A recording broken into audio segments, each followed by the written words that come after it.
રાજકોટના રેસકોર્સ સ્થિત પ્રાદેશિક લોક વિજ્ઞાન કેન્દ્ર ખાતે આજે રાષ્ટ્રીય વિજ્ઞાન દિવસ નિમિત્તે જ્ઞાન અને વિજ્ઞાનનો અનોખો સંગમ જોવા મળ્યો હતો. ડોક્ટર આર.જે. ભાયાણીના માર્ગદર્શન હેઠળ બાળકોમાં વિજ્ઞાન પ્રત્યે રુચિ જાગે તે હેતુથી 3D પ્રિન્ટિંગ, AI અને રોબોટિક્સ જેવા વિષયો પર પ્રાયોગિક પ્રદર્શન યોજાયું હતું. ધોરણ 6 થી 8ના વિદ્યાર્થીઓએ અહીં જાતે ડ્રોન અને રોબોટ બનાવી પોતાની સુષુપ્ત શક્તિઓનો પરિચય આપ્યો હતો. આ વર્ષે વિજ્ઞાનમાં મહિલાઓના વિકાસની થીમ પર વિશેષ ભાર મૂકી ભાવિ વૈજ્ઞાનિકો માટે વિવિધ પ્રોજેક્ટ્સ વિનામૂલ્યે ખુલ્લા મૂકવામાં આવ્યા હતા. આ અવસરે સંચાલક ડોક્ટર ભાયાણી લિખિત ડોક્ટર હોમી ભાભા પુસ્તકને બાળ સાહિત્ય અકાદમી એવોર્ડ મળતા કેન્દ્રમાં બેવડો ઉત્સાહ જોવા મળ્યો હતો. વિજ્ઞાનના આ મહોત્સવમાં શિક્ષકો અને વાલીઓ પણ મોટી સંખ્યામાં જોડાઈ બાળકોને સંશોધન ક્ષેત્રે આગળ વધવા પ્રોત્સાહિત કર્યા હતા. જય વિજ્ઞાન. આજે રાષ્ટ્રીય વિજ્ઞાન દિવસ. સમગ્ર દેશની અંદર આજે એક વિજ્ઞાનનો માહોલ, એ કંઈક બાળક નવું શીખી શકે, કંઈક એની જિજ્ઞાસા, કંઈક એના પ્રશ્નો, આ બધાનો જ વૈજ્ઞાનિક આધારો સાથેનો જવાબની વાત એટલે આજનો વિજ્ઞાન દિવસ. આમ તો જે કંઈ ટેકનોલોજી, જે કંઈ અત્યારે ભૌતિક સુવિધા આપણે ભોગવી રહ્યા છીએ, એમાં ક્યાંક ને ક્યાંક આ તમામ વસ્તુઓના સંશોધનમાં એ વૈજ્ઞાનિકોની મહત્ત્વની ભૂમિકા છે. ત્યારે આજના દિવસે અબ તકના આ સકારાત્મક સુંદર કાર્યક્રમમાં હું તમામ મા બાપને વિનંતી કરું છું, તમારા બાળકોને વિજ્ઞાનની અંદર રસ લેતા કરો. સાથોસાથ એને જે પણ પ્રશ્ન થાય એના વૈજ્ઞાનિક આધારો સાથેની માહિતી આપો. આજે તમને એક એવી સફર કરાવી છે કે જે તમને જોઈને આનંદ થશે, સાથે સાથ તમને આશ્ચર્ય પણ થશે. કારણ કે વિજ્ઞાન છે એ આશ્ચર્યનો વિષય છે. કંઈક નવું આપણને લાગે ત્યારે કેમ થયું, આ પ્રશ્નની પાછળ જ એક વિજ્ઞાન છુપાયેલું હોય છે.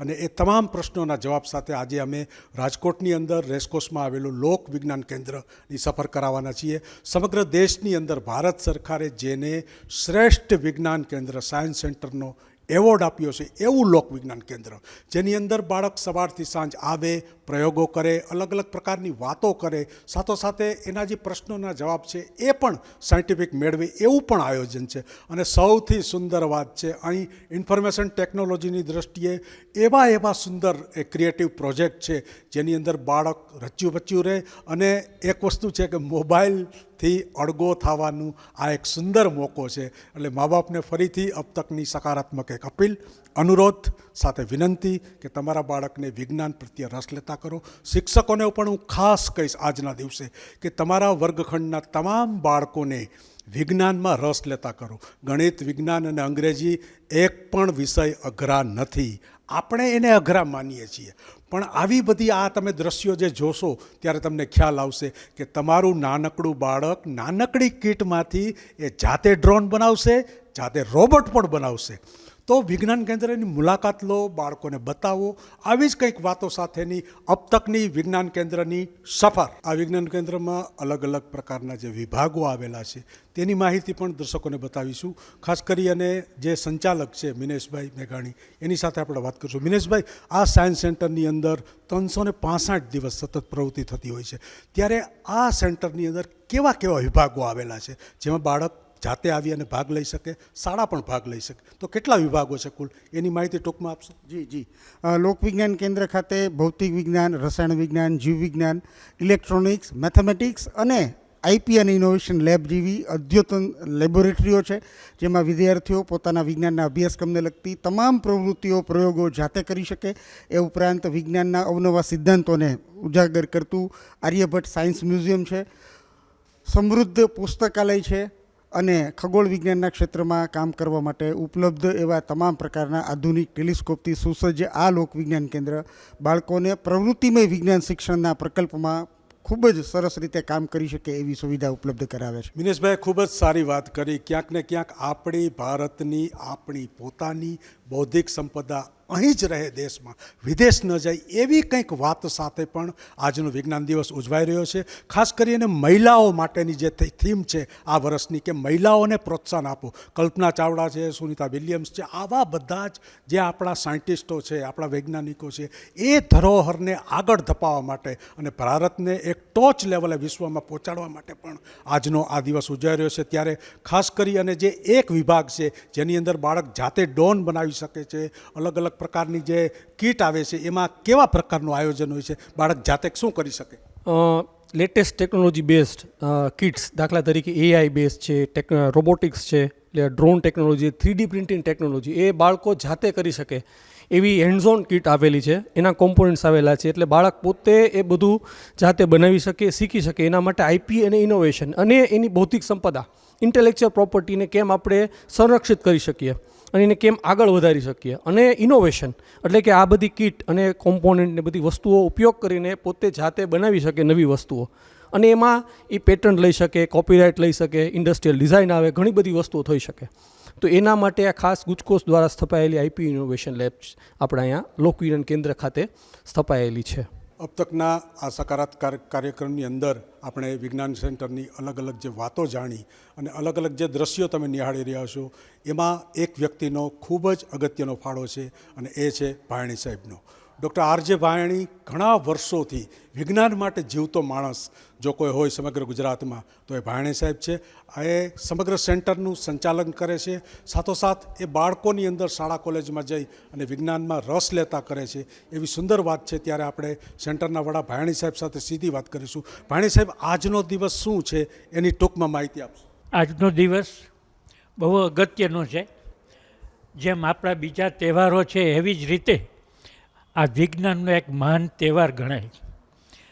ડૉક્ટર સીવી રામને 28 ફેબ્રુઆરી 1928ના રોજ જે રામન ઇફેક્ટની શોધ કરી, અને એ શોધનો દિવસ, અને 1930માં જ્યારે એને નોબેલ પ્રાઇઝ મળે છે, ત્યારે ભારતને અને સમગ્ર એશિયા ખંડમાં ભૌતિક શાસ્ત્રમાં જો પહેલું નોબેલ પ્રાઇઝ મેળવ્યું હોય તો સીવી રામનને મેળવ્યું છે. અને એ પણ ભારતમાં રહીને સંશોધન કરીને, અને માત્ર એક 200 રૂપિયાના સાધનમાં રામન ઇફેક્ટ શોધીને દુનિયાને આખી ચકિત કરી દીધી. આ મહાન શોધને માટે 28મી ફેબ્રુઆરીના રોજ વિજ્ઞાન દિવસ ઉજવાય છે. અને આપને આનંદ થશે કે વિજ્ઞાન ક્ષેત્રે સીવી રામનનું પણ આપણે આવું એક પુસ્તક પણ લોકવિજ્ઞાન કેન્દ્રમાં પ્રસિદ્ધ કરેલું છે. બીજી વસ્તુ એ પણ છે કે હમણાં ડૉક્ટર દવે સાહેબે વાત કરી કે મહિલાઓને ઉત્કર્ષ કરવા માટે પણ અહીં મહિલાઓના કાર્યક્રમ ચાલે છે, અને મહિલા સાયન્સ સોસાયટી બનાવી છે, જેના અમે ઘણા બધા કાર્યક્રમો કરીએ છીએ. આપને યાદ નહીં હોય કે ભારતીય મહિલા વૈજ્ઞાનિકો ઘણા બધા થઈ ગયા. એને મેં પહેલીવાર આ ગ્રંથ સ્વરૂપે આ મહિલા વૈજ્ઞાનિકોને આપ્યા છે. આપણે મહિલા વૈજ્ઞાનિકો ભારતીય હોય એવું મનમાં ખ્યાલ ઓછો આવે, પરંતુ આ બુક મારા ખ્યાલ આવશે કે કેટલા બહેનોએ, ને આજે તો આ ક્ષેત્રે બહેનો નાસામાં ને ખૂબ કાર્યરત છે, અને બધા મિશનમાં એનો બહુ મોટો ફાળો છે.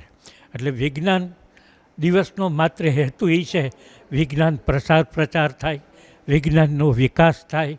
સાથે સાથે જેમ વિજ્ઞાનનો વિકાસ થશે તો આપણો દેશ સાયન્સ એન્ડ ટેકનોલોજીની અંદર એક નવા આયામ સિદ્ધ કરી શકશે, ને અત્યારના કરી રહ્યું છે. એનો જસ્ટ એના પાયામાં હોય તો આપણા વૈજ્ઞાનિક અને સીવી રામન ખુદ છે. મારું નામ નિલેશ રાણા છે અને હું લોકવિજ્ઞાન કેન્દ્ર ખાતે પ્રોજેક્ટ કોઓર્ડિનેટર તરીકે ફરજ બજાવું છું. અને બિગ બેંગ એસ્ટ્રોનોમી ક્લબ જે લોકવિજ્ઞાન કેન્દ્રની ખાતે 23 વર્ષથી ચાલતી ખગોળ વિજ્ઞાનનું કામ કરતી ક્લબ છે, તેની પ્રવૃત્તિઓ પણ હું સંકલિત કરું છું. લોકવિજ્ઞાન કેન્દ્રની બિગ બેંગ એસ્ટ્રોનોમી ક્લબ દ્વારા દર મહિનાની અજવાળિયાની 8મના રોજ, એટલે ઓક્ટોબરથી શરૂ કરીને છેક મે મહિના સુધી રાજકોટના લોકો માટે ઓપન ટેલિસ્કોપ નાઇટ રાખવામાં આવે છે, કે જેમાં કોઈ પણ નાગરિક અહીંયા આવી અને એ સમયે દેખાતા ગ્રહો અને ચંદ્રને ટેલિસ્કોપથી માણી શકે. એ સિવાય લોકવિજ્ઞાન કેન્દ્ર ખગોળને લાગતી ઘણી બધી પ્રવૃત્તિ પોતાની બિગ બેંગ એસ્ટ્રોનોમી ક્લબ દ્વારા કરી રહ્યું છે. ગીર ખાતે દર વર્ષે 4 થી 5 વખત એક ખગોળ વિજ્ઞાનનો સેમિનાર અને વર્કશોપ પણ કરવામાં આવે છે, જેમાં 2 રાત્રિનું આકાશ દર્શન અને એની સાથે 2 દિવસ અલગ અલગ જાતના વર્કશોપ પણ દિવસના સમયે હોય છે. ક્લબની અંદર જોડાવા માટે જો કોઈ નાગરિક ઈચ્છા ધરાવતા હોય તો એ અહીંયા રેસકોર્સ ખાતે લોકવિજ્ઞાન કેન્દ્રનો સંપર્ક કરી શકે ઓફિસ અવર્સ દરમિયાન સવારે 10:30 થી 5:30 દરમિયાન, અને એ આ બિગ બેંગ એસ્ટ્રોનોમી ક્લબના સભ્ય તરીકે નોંધણી કરાવી અને પોતાના ખગોળ વિજ્ઞાનના શોખને આગળ વધારી શકે. જોઈને દર્શક મિત્રો, સમગ્ર સેન્ટરની જે મુલાકાત થકી આપને અમે વિજ્ઞાન પ્રત્યે આપના સંતાનોને રસ લેતા કરવા માટેનો આ એક अब तकનો પ્રયાસ હતો.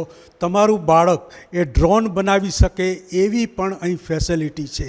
તમારું બાળક, તો બાળકને તમે સેન્ટરની અંદર લાવો. સાથોસાથ આ ટેલિસ્કોપની મદદથી એ આકાશનો નજારો જોઈ શકે. અલગ અલગ જે કીટો છે એમાં પણ ક્યાંક ને ક્યાંક બાળક પોતાની જાતે એ ઇનોવેશન કરી શકે, શોધ સંશોધન કરી શકે, આવી પણ વ્યવસ્થા છે. अब तक આવા સુંદર દિવસે, રાષ્ટ્રીય વિજ્ઞાન દિવસે આજે સમગ્ર મા બાપને અપીલ કરે છે, સાથોસાથ શિક્ષકો, શાળા સંચાલકોને પણ અપીલ કરે છે કે તમારા વર્ગખંડમાં ભણતા ભાવિ વૈજ્ઞાનિકોને તમે માર્ગદર્શન આપો, પ્રોત્સાહન આપો. અને આ જ છે अब तकની વિજ્ઞાન સફર.